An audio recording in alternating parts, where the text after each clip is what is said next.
Okay, welcome everybody. Really excited to have you today. My name is Garrett Sussman. I'm the head of marketing for GatherUp and Traject. For those of you who don't know, Traject is a full suite of digital marketing tools. So we're talking, Fan Booster for social media, GatherUp for customer experience and reputation management, Site for dashboard analytics, and Authority Labs for SEO rank tracking. Today, we are focusing on the state of reviews in 2021. We will have a Q&A at the end of this session, but feel free to chime in with questions. And today, we are joined by the founding partner of GatherUp and just Mr. Local Search is Mike Blumenthal. Thanks for leading this webinar today, Mike. It's my pleasure. Are you set to go? Yeah, I'm really excited. We're going to talk, you're going to dive into all of the various aspects of reviews. And so with that said, why don't you take it away? Yeah, so I wanted to look, it was a very tumultuous year in so many ways. And this tumult affected review sites, it affected individuals, consumers, it affected businesses. And I think it's a good time to sort of reflect on all those changes and then see how you can pull them together into the grand scheme. You're probably wondering why I have a picture of broccoli in this picture. So when my kids were little, first grade, second grade, third grade, I would say something like, I love broccoli. And they would say in their ever so astute humor of the time, why don't you marry it? So I'm here to tell you that I have married reviews. I love them so much that I probably will do that. But as I noted, reviews are incredibly interesting to me, particularly this year, because they're a reflection of all that's going on, good, bad, or indifferent. And this year was particularly so. Big news of the year, Google basically canceled reviews for 3 months in the middle of the year with very poor communication as to whether they were going to come back or weren't going to come back or weren't going to come back. Those businesses that stayed open, particularly during the peak of the beginning of COVID, but you see it even now, employees were stressed, customers were stressed, governments were giving inappropriate or mixed messages about how to do things safely. And most businesses during this period saw ratings drop. This is 90 days pre-COVID and 90 days post-COVID. You can see almost every major business that stayed open saw some loss, some more than others. This is a hardware store in the Midwest called Menards. Up to March 1st, 2020, they had a 4.2 average and they got 51,000 reviews, 50,045. And during the immediately 3 months after that, the review average dropped to 3.7 and they got 10,000 reviews during this period. And a lot of them were fraught with anger as the business attempted to navigate the complex rules that were in COVID and try to explain those to customers. And this company did a particularly poor job of it. We wrote about it on our blog. So into this environment, each of the major review platforms play. And I want to take a look at each of them to see what changes we saw. Facebook got involved in local in 2012 when they took the lead in the app world, in the mobile app world. And for a period while Google was mired in Google Plus, Facebook was making great inroads into local. But somewhere around 2015, when Google started their recent push into local, Facebook became very ambivalent and stopped highlighting reviews and stopped highlighting local in general and reviews in particular. And about a year and a half ago, August 2018, they switched from a 5-star review system to an up and down recommendation system. And over the past year, they basically attempted to rationalize these two systems. They converted some number of the old ratings to just recommendations. So this is my pet client, Barbara Oliver. If you go back and you look 77 people back, takes you back probably 5 years. But if you have friends, Facebook friends, this happens to be my daughter, who left reviews prior to that, you can see that Facebook is still showing them, even though they only show 77 total. We know she had a lot more. So things are kind of weird there as they're making this transition. One, the count is kind of strange because as you dig, you see more. And as I pointed out with this older post from my daughter, that was originally a ratings review that got converted. But when you look at Facebook from via their API, via GatherUp, we're seeing 109 reviews. And even stranger is the presentation that Facebook is giving to Google around rich snippets in the search results. One of the reasons I always liked Facebook reviews was that they would give you these extra stars in the search results, extending your brand story. But as Facebook converted many of these ratings to recommendations, the rich snippet rating started dropping. But they didn't drop to 0. They didn't drop to 71 or whatever that number was. They dropped to some arbitrary number, 41. We don't know quite why. But when you do an analysis of the Facebook page, you can see that they have code on their page telling Google that there are 41 5-star reviews, even though, as you've seen, the API shows 109, their site shows 70 some. So it's very confusing what they're doing. Obviously, this was a year of transition for them from ratings to recommendations. They finalized that change. They're still seeming to leverage rich snippets for perhaps for search engine traffic. We don't know quite why. We don't know what will happen to them next year. But one of the things about Facebook that became really obvious during this period of time is that it's where the conversation is taking place. And Facebook remains the only review site where a review can then become a conversation between the owner and that customer, and the owner and other customers that are advocates or critics of the business. So in that sense, it's very unique. And the only other way to get this experience is with first-party reviews. So there's still a role for Facebook in the current environment, even if it isn't as dominant as it once was. Yelp is one of those companies that manages to sort of stay ever present in our front of mind, but I've been following them very closely over the last 5 or 6 years, and they have a number of systemic problems that seem to have gotten significantly worse this year as many of their restaurants, for example, closed, many of them permanently. They estimate that as many as 50% of the restaurants that closed temporarily will be gone forever. This certainly will have impacted Yelp, but they have other problems. Yelp, though, in a big fanfare, introduced their anti-racist alerts in October of this year. I'm a big supporter of businesses taking responsibility, and a particularly big supporter of platforms taking responsibility around reviews that alert other users to racism. And Yelp seemed to be implying that this is what they were going to do. They introduced this public attention alert. So if there's an influx of reviews on a business's site that mention racism, this public attention alert goes up. The reviews are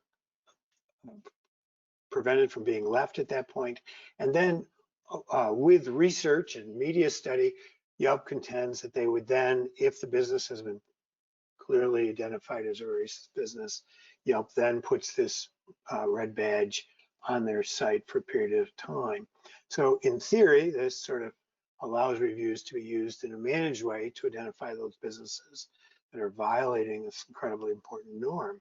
But when you dig into this, and you, for example, go to Google and you type in site yelp.com and specifically around racist and include some of their doorway pages, you find roughly 22,000 businesses that have mentions of racism in their reviews. But when you search for the new public attention alert, you find 7 of those in results.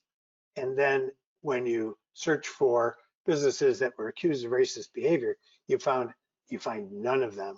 So it's not clear whether they're not implementing the system consistently or whether it was just a media move.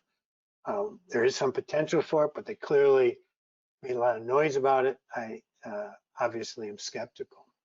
And Mike, just to confirm there, you would expect people to, you would expect to see results there if they were implementing this. Exactly. and we see none.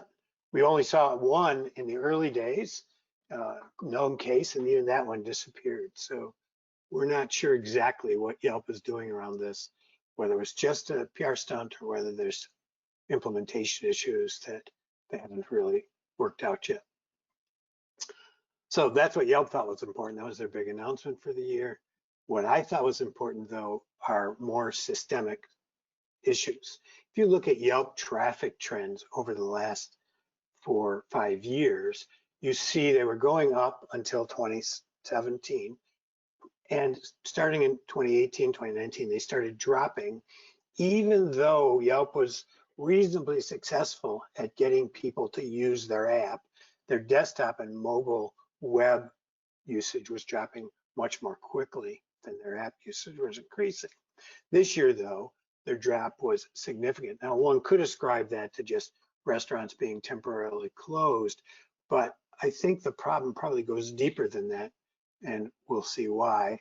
Some of this may rebound, but I'm not sure. The other systemic issue we're seeing with Yelp is a dramatic decline in review volume at Yelp.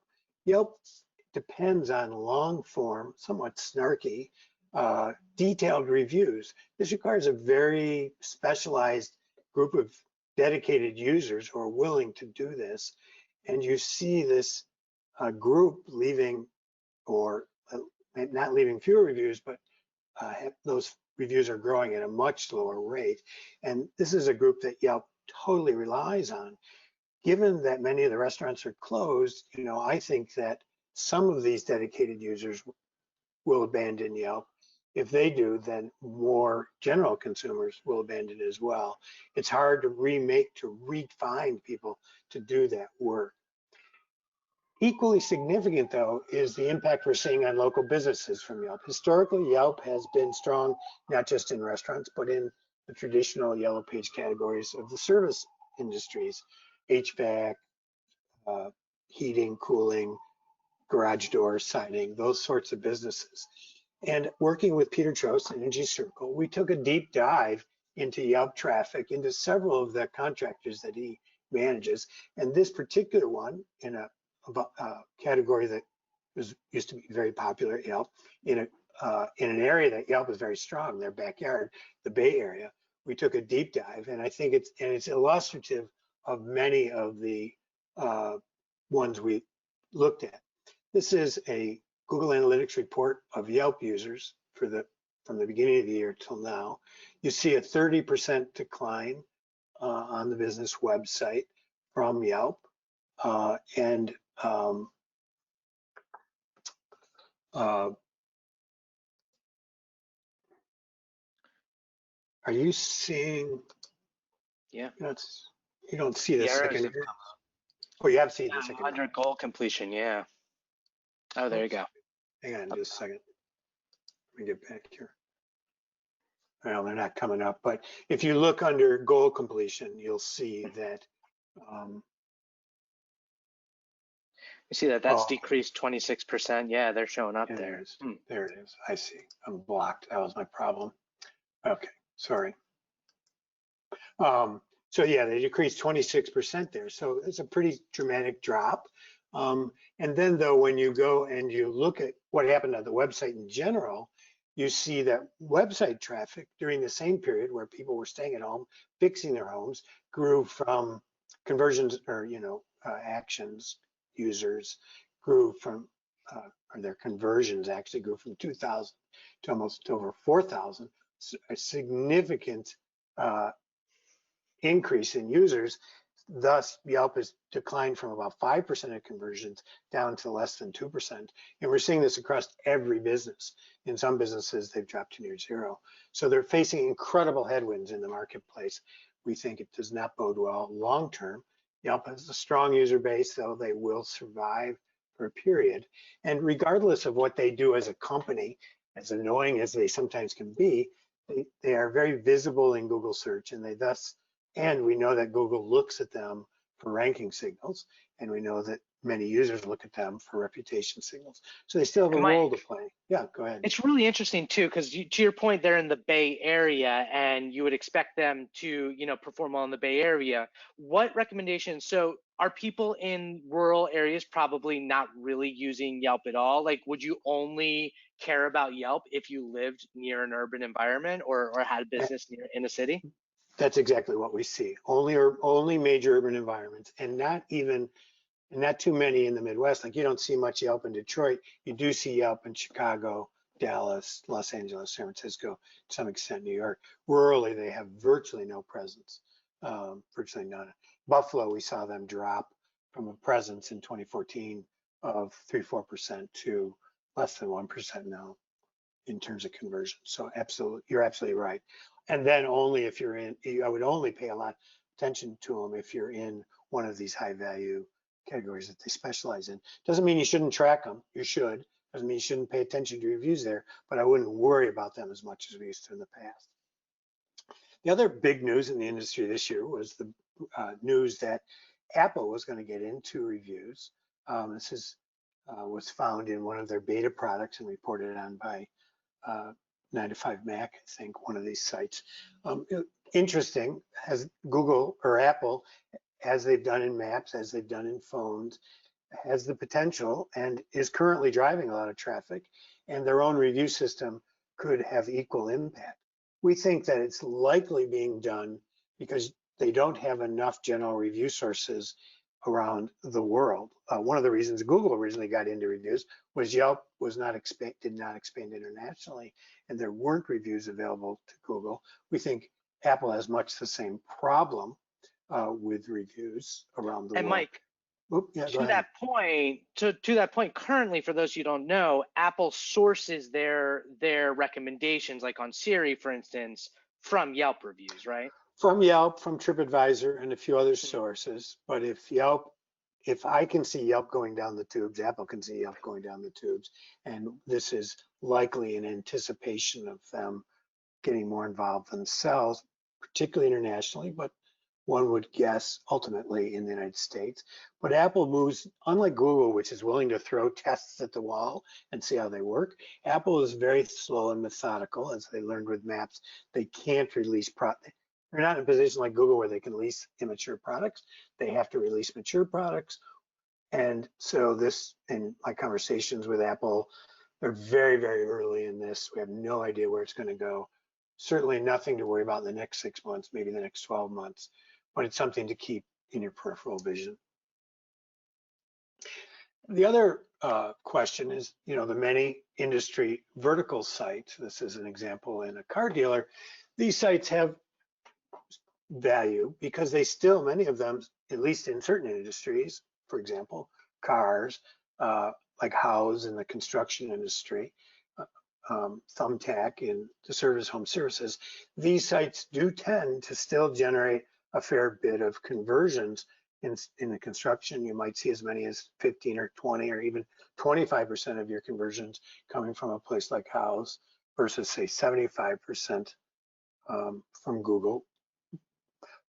And they also have the ability to show and confirm your brand story at Google, because Google highlights them particularly in mobile, but also on desktop. Now, so this is the high level reviews from the web that shows up above the Google review summary. Last week, we started seeing further down the page on mobile, a new review summary of additional review sites that weren't above the fold, getting the summary view from Google above the Google review summary. So these vertical sites are having increasing visibility in Google, and are still sending some amount of traffic and conversions. And I think they should be tracked carefully because it's important to invest in them commensurate with the value you're getting. So tracking of both reviews and conversions of them is critical. Mike, that's really interesting too, because I think also for people who are evaluating, you're going to talk a little bit more about the review strategy later, but how important is it to make sure if you're an agency working with clients or your own brand, checking your brand on Google to see which of these review sites are showing up for your specific search term, and then adjusting your review strategy accordingly? Well, that's exactly the point. You should be doing brand searches and seeing which review sites have started to appear on your brand searches so that you can tell a consistent story across the whole brand, across all the reviews that are surfacing. So you should be tracking all of those, and we'll get into that in a little bit, that show on your brand search for sure. And then possibly, if they are sending conversions, investing more in those resources commensurate with the conversions they're sending, not just the visibility they have. And then finally, I think first-party reviews are sort of the poor, to some extent, not a GatherUp, but in much of the review space, the poor stepchild. We've taken Cinderella and elevated her to queen, but we think first-party reviews are really important in a time of tumult because you control and own them, and they offer so much value to a business. From the point of view of reputation visible on Google, we think that it has to be easier to talk to your business about complaints than it is to talk to Google, Yelp, or Facebook about complaints. It just absolutely has to be simpler for a user to come to you and tell you that something went wrong. These are some of your most motivated users. They want to tell you. You should make it super easy for them to come to your website or to text you or however you want to do it, for them to directly give you feedback. It should be a standard feature because you want to capture this negative information for both improvement purposes, but also to keep them from going to Google. The mantra that we carry here at GatherUp is it doesn't matter where they post this feedback, whether it's first party or third party. It matters what they think. If it's negative, it also matters that they, you would prefer that they give it to you, and they're not going to do that if you don't make it easy. What we see, and that's happens with first party reviews. One of the reasons it happens is because people are more willing to give you feedback in a less biased way than they are to leave it at Google or Facebook. It takes an extraordinarily happy customer or extraordinarily pissed off customer to leave your review at a third party site. Most other customers that fall somewhere between those two extremes are willing to give you feedback if you ask them. Because you own it, there's a lot of marketing wins in having this content, which I'll show you a little bit about. You get to learn from many more of the experiences on an ongoing basis. In other words, if a person comes to you and does multiple purchases with you, you can see whether you're upholding your standards over time. It allows you to identify problems in your business and to shore up those issues, allowing you to get more 5-star reviews and to minimize the number of negative reviews. What we see in a typical home service business, for example, is we get 10 times as many first-party reviews as we get reviews at other sites. And when we eliminate first-party reviews from the flow, we get nowhere near those back. We only get a couple percentage points back of third-party reviews. So it's not, and just as a note, it's never either or. You don't have to do both or one or the other. You can mix and match them over time. And then finally, Google. Google is the elephant in the room. And as they move through our lives, they reorder it on a regular basis. They continue to change things. They continue to change the dynamics of the ecosystem. This year, past year, one of the big changes was around what are called review attributes. These are interesting add-on to reviews that when a user goes to leave a review, they're asked about these. If they give a 4 or 5-star review, they're asked about positive attributes. If they give a 1 or 2-star review, they're asked about negative attributes. And then these are in addition to, these are called review attributes. In addition, Google historically has shown, or at least for the last 3 or 4 years, what are called places topics, which are AI generated words or word counts from reviews. So you can see, but the review attributes are new. They're very structured. And they are,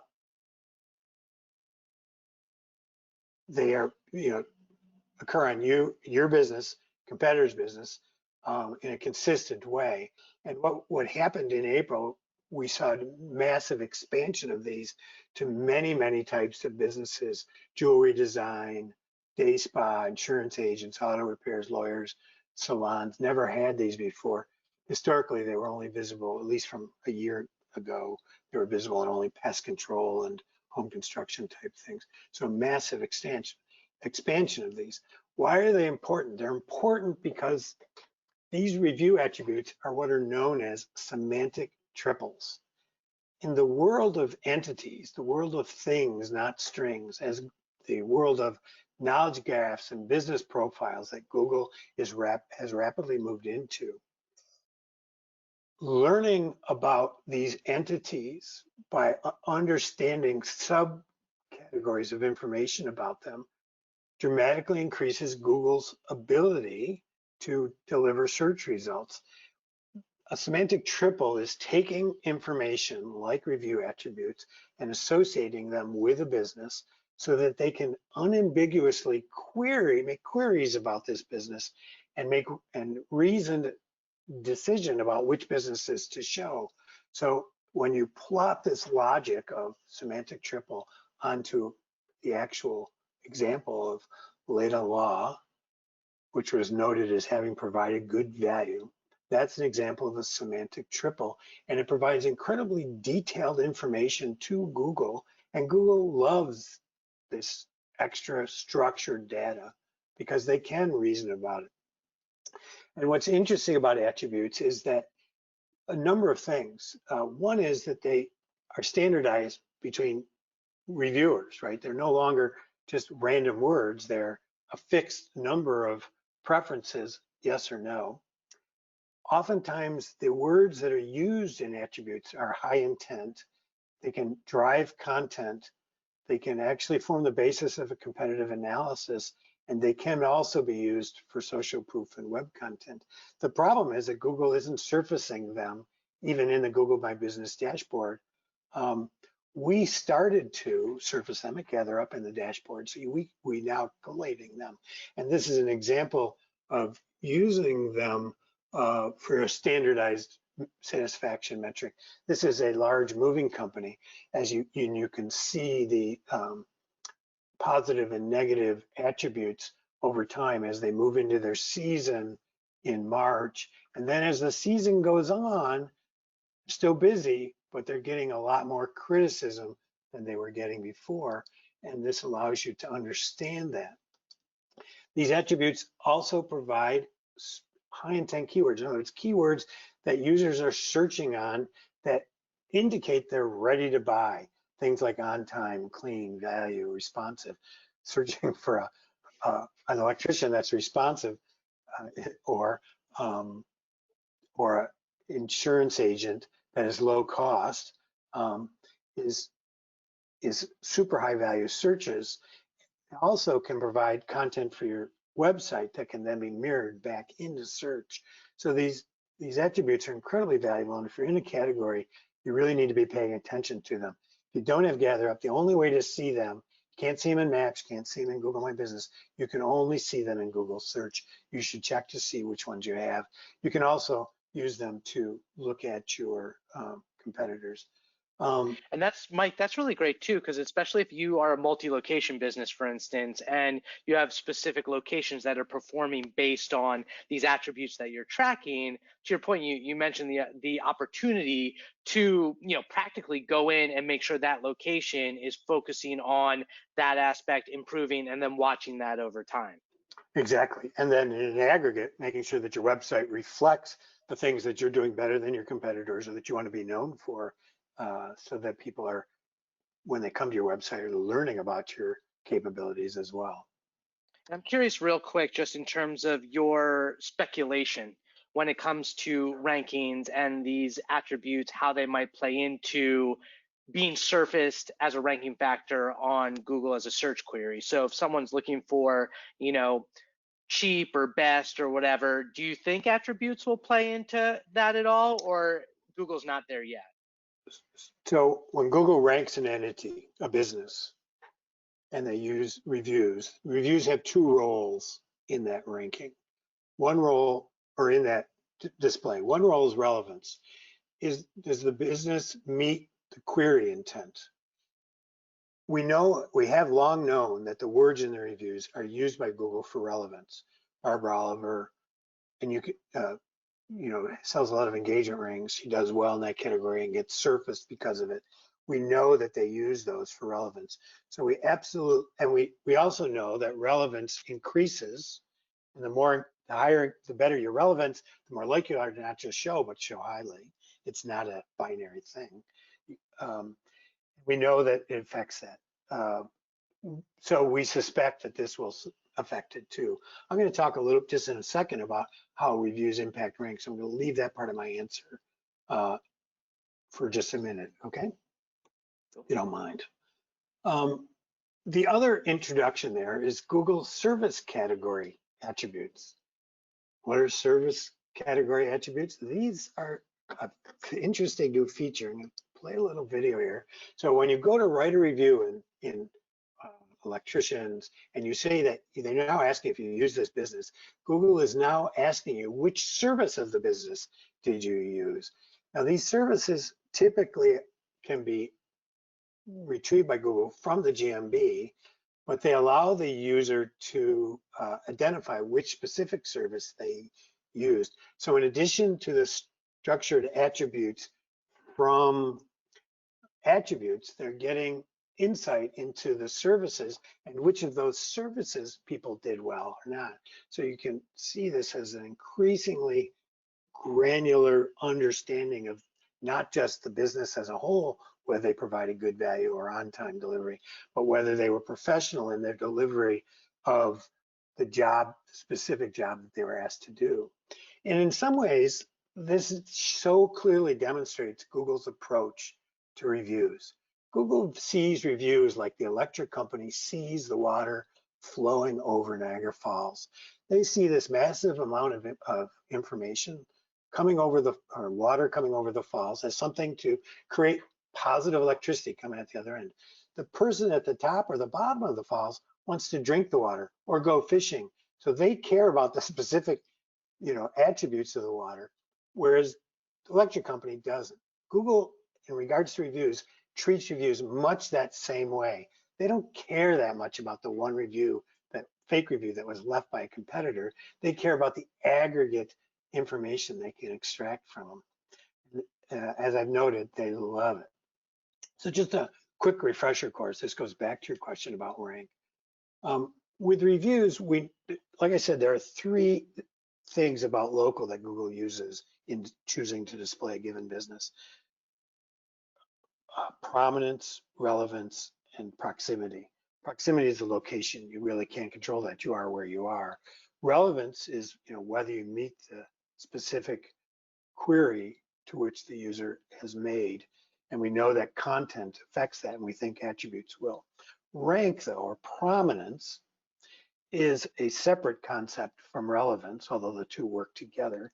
And what you see with reviews is a stepwise increase. In other words, when you get 10 reviews, you'll see at least last time I looked at this, which was a number of years ago, when you got 10 reviews, you saw a bump in rank. And then maybe when you got 100, but as you went on in time, there were diminishing returns from reviews. So there's a point at which getting more reviews just doesn't impact your rank at Google. It does, though, by having additional words, potentially impact the relevance, but it doesn't impact the rank. I think you need to keep that in mind as you develop a plan, and we'll talk about, some ways to do that. The other refresher is, in this crazy world of COVID that we're in, we're seeing a large number of really, really nutty reviews, political reviews, racist reviews, or anti-fascist, just crazy number of reviews. And it's important that you understand the correct steps to take them down. This is an example of one that I found not too long ago.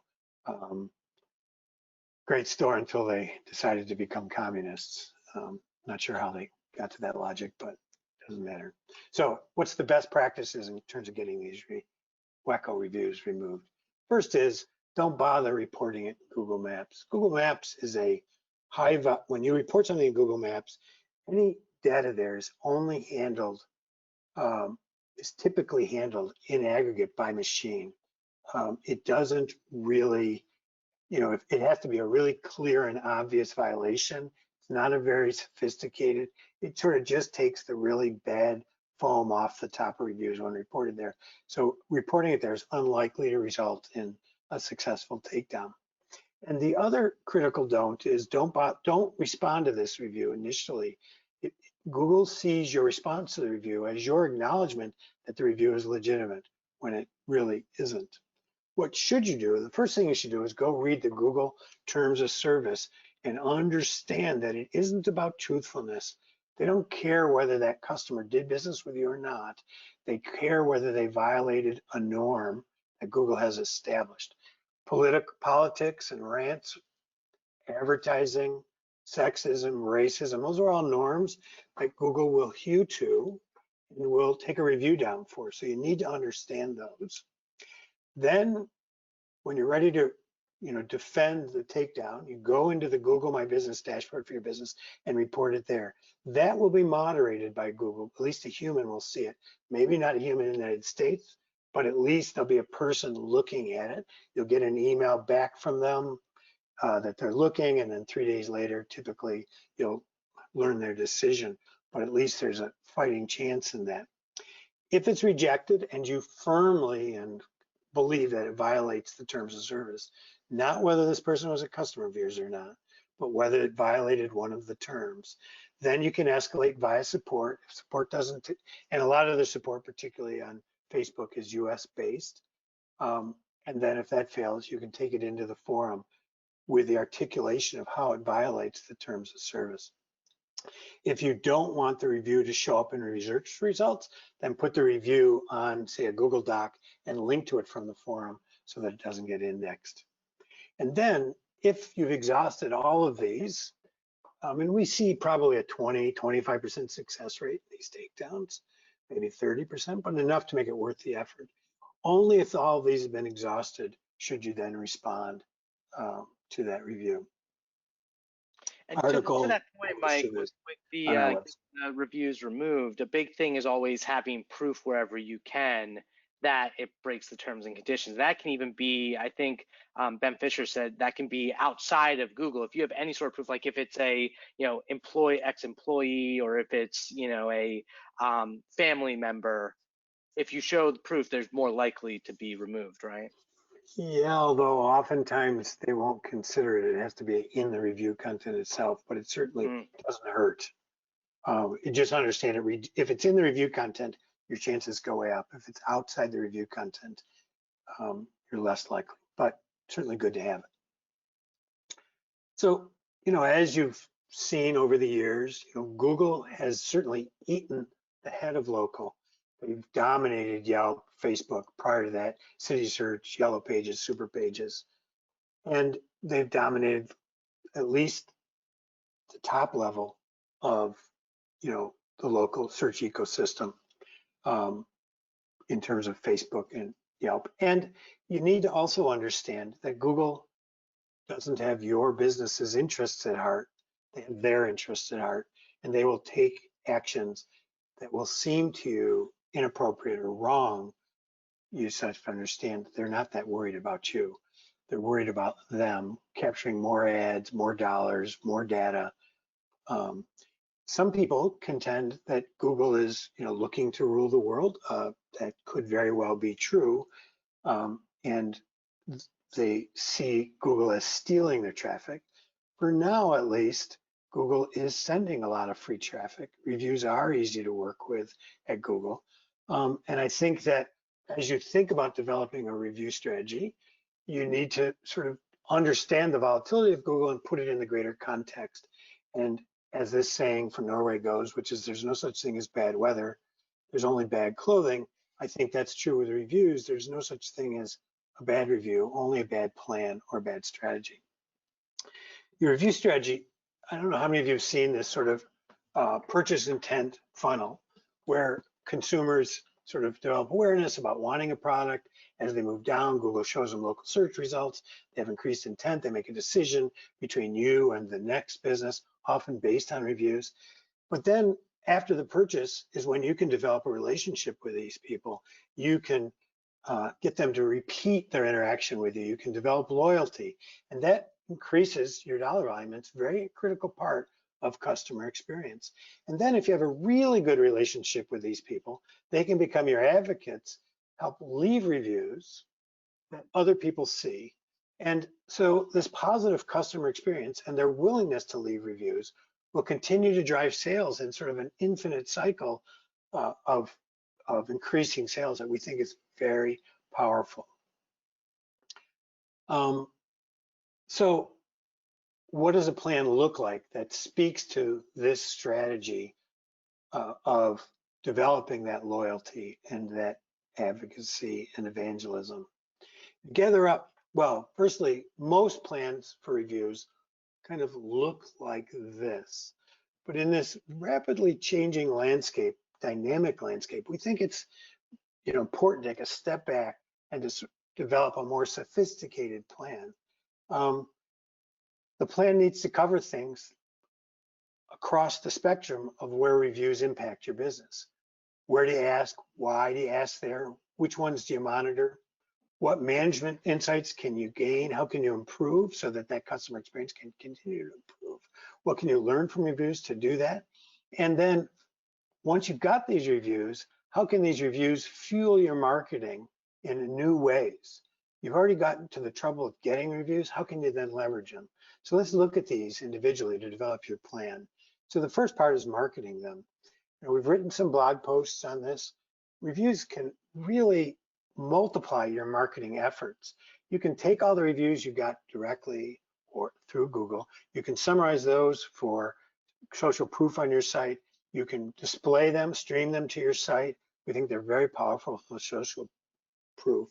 But you can also segment them by location or segment them by people, places, or things you sell on your site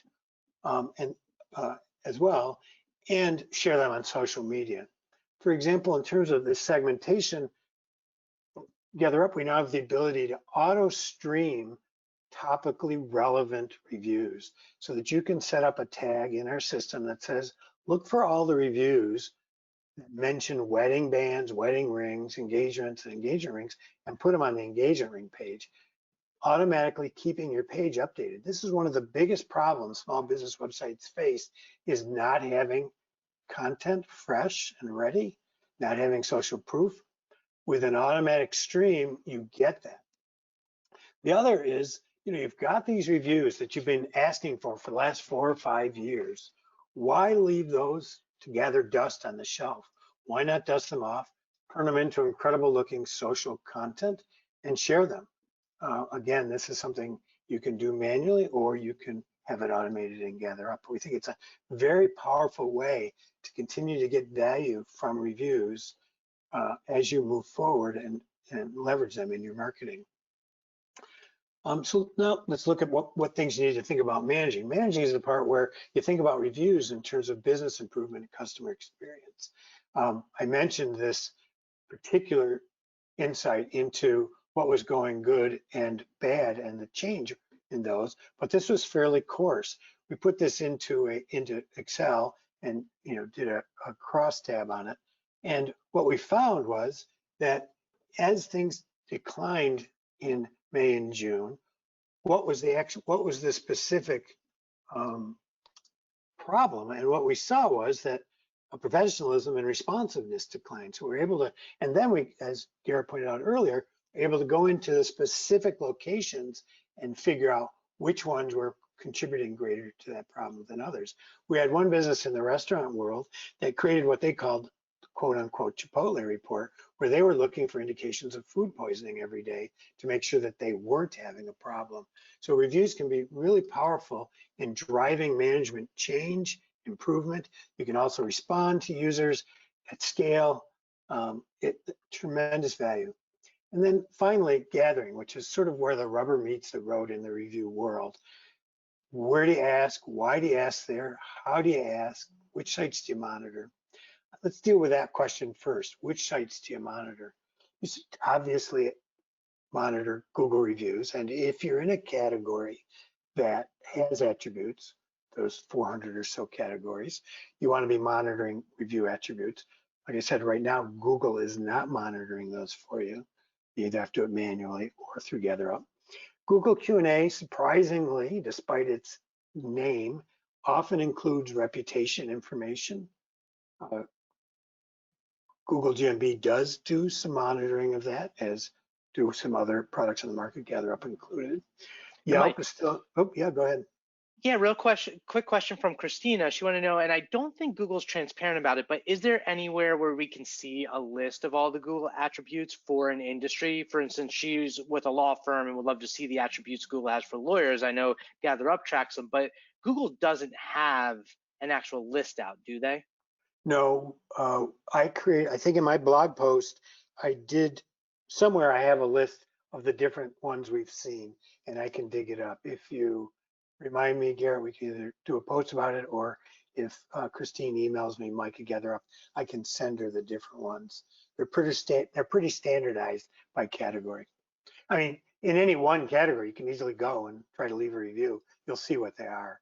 It gets a little more complicated when you're looking at different categories beyond law. They're pretty standardized.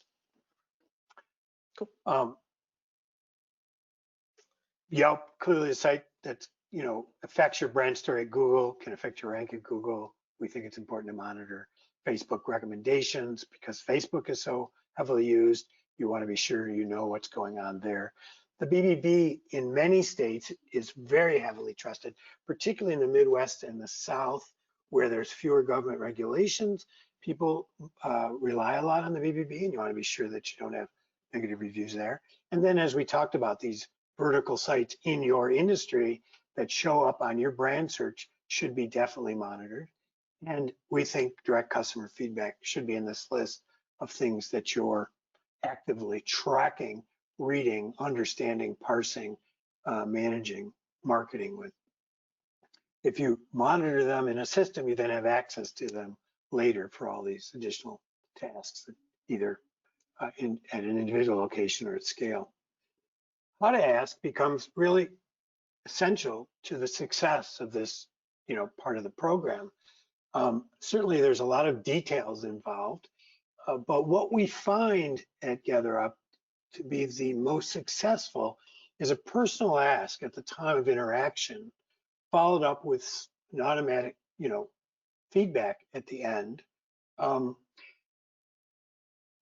Whether that's done by email or SMS, we find that that's the most efficient way of being sure that every customer gets asked. And we find that's the most efficient way to get the most reviews is you actually get a social commitment during the interaction with them, and then you follow that up through some sort of automation. Well, in terms of client initiated, we have found some businesses that just can't do that, like very small restaurants.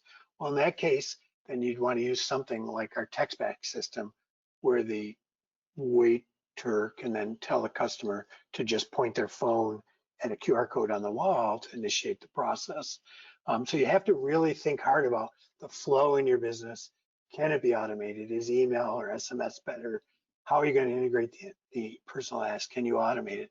This is going to really dictate, more so than subject line or time of day or any of the nitty gritty things. These need to be tailored to your business so that you can maximize it. And it's really that combination of personal plus regular follow-up that's going to make the most success. And then the final question is, how do you maximize the total value given the sort of flux in the ecosystem? And here's a way to think about that I think reflects the value received from the different sources over time. So the first question is, did you get the ranking bump? Did you get to that 100 level or 10 level of reviews to get that ranking bump? Then when you look at your Google, do you have as many or hopefully more reviews than your competitor? Once you get to that point, you should then look at the sites that show up on your brand search, the review sites, Facebooks, the Yelps that show up, analyze them, one, to see if they're impacting your reputation negatively, and two, if they're providing conversions. If they are providing conversions, then you want to not just monitor them, but include them in your ask proportionately to their value. And then once you've sort of established sort of a good brand tail at Google, this sort of good sort of relationship to your competitors in the market, then it's, every reason you should go for increased volume of first party reviews in that context, so that you are getting the maximum amount of information from your customers possible and mixing and matching it with first and third party. So this is how these three aspects, gathering, managing, marketing, form the basis of a plan that if you that can flex with you over time as the industry changes, as the world changes. As long as you keep your focus on the customer and on business improvement as the main goals, don't get lost in the minutia of whether you're getting one more Google review, I think your plan will succeed. And if you view it as a flexible shifting between these sites, depending on what's happening in your business, in the marketplace, this plan can evolve over time and succeed, not just now, but for many years to come. If it isn't clear from this, I love reviews. I am wondering if you might love them or get to the point where you love them as much as I do, and you might just marry them. Oh man, Mike, that was so much good information. So much has changed this past year. And, just getting a sense of how important reviews are for a business. And, with GatherUp, it's like listening is a superpower. The key is really just being able to hear your customer's voice, improve your business. I think, we'll have a link. We'll do a wrap up this webinar, but like the Menards case study that you did about how implementing certain protocols can affect your business and how the reviews tell that story. We do have time now for a little bit of Q&A. So if anyone does have any questions for Mike, now is the time to leave it in the chat. We do have one to start off, which I think is really interesting from Arunima, and I hope I'm pronouncing that correctly. But they want to know, when it comes to businesses that prefer paid reviews, so buying fake reviews over organic reviews, they want to know, how much do you think that impacts the entire review ecosystem? It's a little hard to tell how the overall ecosystem. I don't know that local is something you can look at in aggregate. You need to look at it by marketplace, by vertical. So in some marketplaces, Los Angeles, in the legal or the moving verticals, fake reviews play a big role. But in the Midwest, they play much less of a role in those two marketplaces. In industries like jewelry or sporting goods, they play virtually no role, or restaurants, virtually no role. So in some industries, in some markets, they may be as high as 85% fake reviews, bot reviews, whatever. And in others, much, much lower. I really think it's a slippery slope, though, for business to engage in it. For me, to get that funnel, the working like an hourglass with rinse and repeat, authenticity is a critical part of that. Customers learn quickly whether you're BSing them or not. You get one chance to not BS them. Paid reviews are BS fundamentally. There are legal issues involved, there's terms of service issues involved, but ultimately, to me, it's a violation of the relationship with the customer. And I have no hesitancy to report competitors that are doing it, but I personally would never embrace it. Even in a market like Los Angeles, I would never embrace it as a tactic. Great insight. Jan wants to know, she said, so very well done, thank you. On the maximizing piece, do you know the approximate rank bump levels currently being executed? The last time I looked, which was a long time ago, I did some research on it. It was 10 and 100 or something like that, but I haven't looked lately. They could up it as review volume went up. We saw it when I was first in this industry. I feel like, God, I feel old at the moment. when I was first doing this, 2006, 2007, it was 5, and then they bumped it to 10. I haven't tested it lately, but if you want to, we could find some business to test it on. Let me know. Mike at GatherUp, we could do a little test.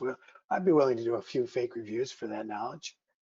There you go, Jen. And actually tied to that, I was curious, Mike, because you're talking about maximizing in terms of those thresholds. Do you have any thoughts on the recency of a review? Like, what recommendation would you give for a business? Like, reviews every week, every month, 3 months? What's the kind of, in your mind, recency of I review think that's that's the important? wrong question to ask. Fair, fair.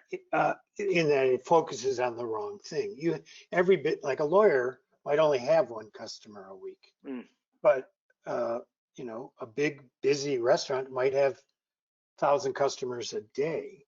I think that a business needs to ask every customer for this information. Every customer, good, bad, or indifferent. They need to understand the full story. And if that's one customer a week, so be it. If it's 1,000 customers a day, so be it. They should ask everybody or make it easy for everybody to lead feedback. If you do that, you will maximize whatever rate you deserve in that industry for your volume. That's fair. I mean, it's all And relative, naturally. and If you it don't is have a something though, it's a lifelong thing though. It can't stop. It isn't like you're going to do it for 3 months. You have to do it forever. This is at least forever as we understand the industry. This is a 5-year plan or a 7-year plan.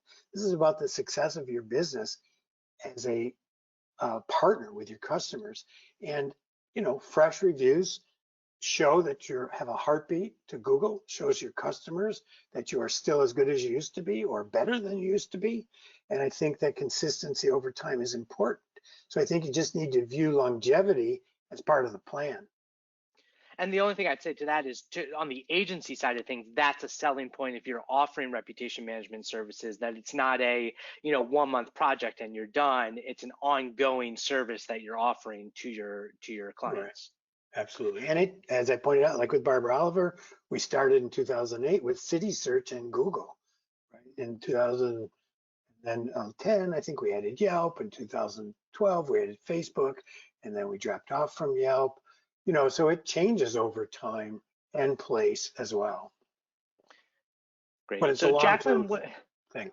I agree with you. Jacqueline wants to know, should we use third-party reviews on our website? So are you asking me, I think that third-party reviews make sense on your website. They are effective social proof. The legal issues around the review there are virtually none. The actual owner of the copyright is the writer of the review, not Yelp, not Google. They, for purposes of legal protection, distance themselves from the content of the review. So the copyright, if a user asked you to take it down, you should, but they obviously gave somebody explicit permission to use it. I don't see any reason for you not to use it. We got a few more questions. Lucas wants to know, hi Mike, have Google stopped displaying first-party review stars in SERPs? For the most part, for single locations they have. It doesn't, to me, minimize the value of first party because first party plays a big role on your website. First party are owned by you. So no matter what happens in the industry, if you have some of them in your quiver, they're there to be used. But they did stop showing stars a year ago, whatever, year and a half ago, April, I guess it was. And it's 2 years ago now, sorry. For many smaller location businesses, but with multi-location businesses, we still see them on locations. So like in some of our large multi-location clients, we still see them being shown. Great. Okay, Mary wants to know, what do you think about the new apps coming out for video reviews? Well, video reviews are a niche within a niche. They are interesting. The problem is that as Google aggregates more local transactions and more conversions occur directly on Google, and fewer people are coming to your website, they have decreasing value, right? So I see video as useful. It's just hard for me to see that you can't get the management value at scale. It's hard to get the marketing value at scale. and it's hard to get the Google ranking and relevance value at scale. So I see them as a niche that work well in some industries and on some websites where you're still getting a lot of traffic. But otherwise, I wouldn't, I would see them as lower in the priority than a traditional review plan. So many great questions. I loved all these. So final question before we tie a knot on this and bring it to an end. Cheryl wants to know, so this is a specific question. A client long established page got unpublished from Facebook for no reason that they can find. Should they spend the time and money to rebuild it, or are they better off just putting their effort into other things? Depends on the industry. It depends on the type of business they are. Some businesses, like Barbara Oliver, she's an intrinsically social being who does really well on Facebook as a post-sale using Facebook as a post-sale communication platform. But not all businesses, if you're in the sewage disposal business, it's not clear to me how you do that, right? If you're emptying septic tanks, how do you do that? It's a little harder for sure than when you're in a bauble business like jewelry. So I think it depends on the business and whether they were previously successful. I think a lot of businesses could live with absolutely no Facebook presence. They wouldn't notice it one way or the other. I would, focus more on their website plus Google, and if there's a vertical site there, but it's very industry specific. Just on a final note with that, if you do want to reach out to me, I have an open email policy, mike@gatherup.com. Feel free to run these questions by me. I'll give them my best shot. Or on Twitter, you can see I'm at @Blumenthal. Twitter's a little hard because I am too verbose for 140 characters or 280, however many it has these days. So anyways, I'm available. Feel free to reach out to me. And not only that, if you're interested, as Mike mentioned during the presentation, he is always looking for businesses or agencies with clients to run tests and research to see, what Google's doing and how that might impact your conversions, impact, the performance of your business. So if you're open to that, definitely keep that in mind. Mike is always looking for, those interesting experiments to run. Thank you, Mike, for this presentation. So much useful information. Thank everybody for attending, and thank you for the questions. I really appreciate it as well. Absolutely. Thank you, everyone. This has been fantastic. You all are amazing. We appreciate you. So, after this, if you want to, don't hesitate to run over to GatherUp.com, check out the offering there, check out buytraject.com for any of our other services. Thank you. We appreciate you. We will be, just a note, Garrett, we will be republishing this video on the site and including links to the articles that I've been speaking about. Exactly. So that blog post recap will probably go up next Thursday, a week from today, and there will also be a video replay as well. Everybody have a great rest of your week, and thank you again. This is Garrett Sussman with Mike Blumenthal signing off.